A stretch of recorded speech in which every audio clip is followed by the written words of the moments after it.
দেশে দারিদ্র আছে কি নেই এই নিয়ে প্রচার ও পাল্টা প্রচার শাসক ও বিরোধীদের বরাবরের কৌশল। যদিও সাম্প্রতিক ভারতের নির্বাচনী কৌশল হিসাবে দারিদ্র, বেকারত্বের মতন বিষয়গুলি গুরুত্ব হারাচ্ছে, ক্রমশ গুরুত্বপূর্ণ হয়ে উঠেছে ধর্ম।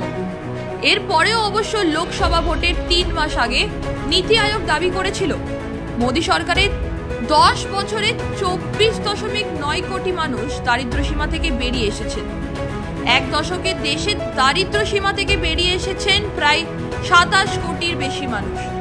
বিশ্ব ব্যাংকের নয়া রিপোর্টে এমনটাই দাবি করা হয়েছে, যেখানে জানানো হয়েছে 2011-12 সালে যেখানে দেশে দারিদ্র সীমার নিচে ছিলেন 34,44,70,000 মানুষ, 2022-23 সালে তা কমে দাঁড়িয়েছে 7,52,40,000।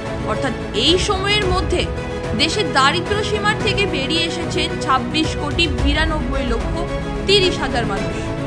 দেখা যাচ্ছে গ্রামের দারিদ্র রেখার নিচে যেখানে আগে ছিল 18.4%, তা এখন 2.8%।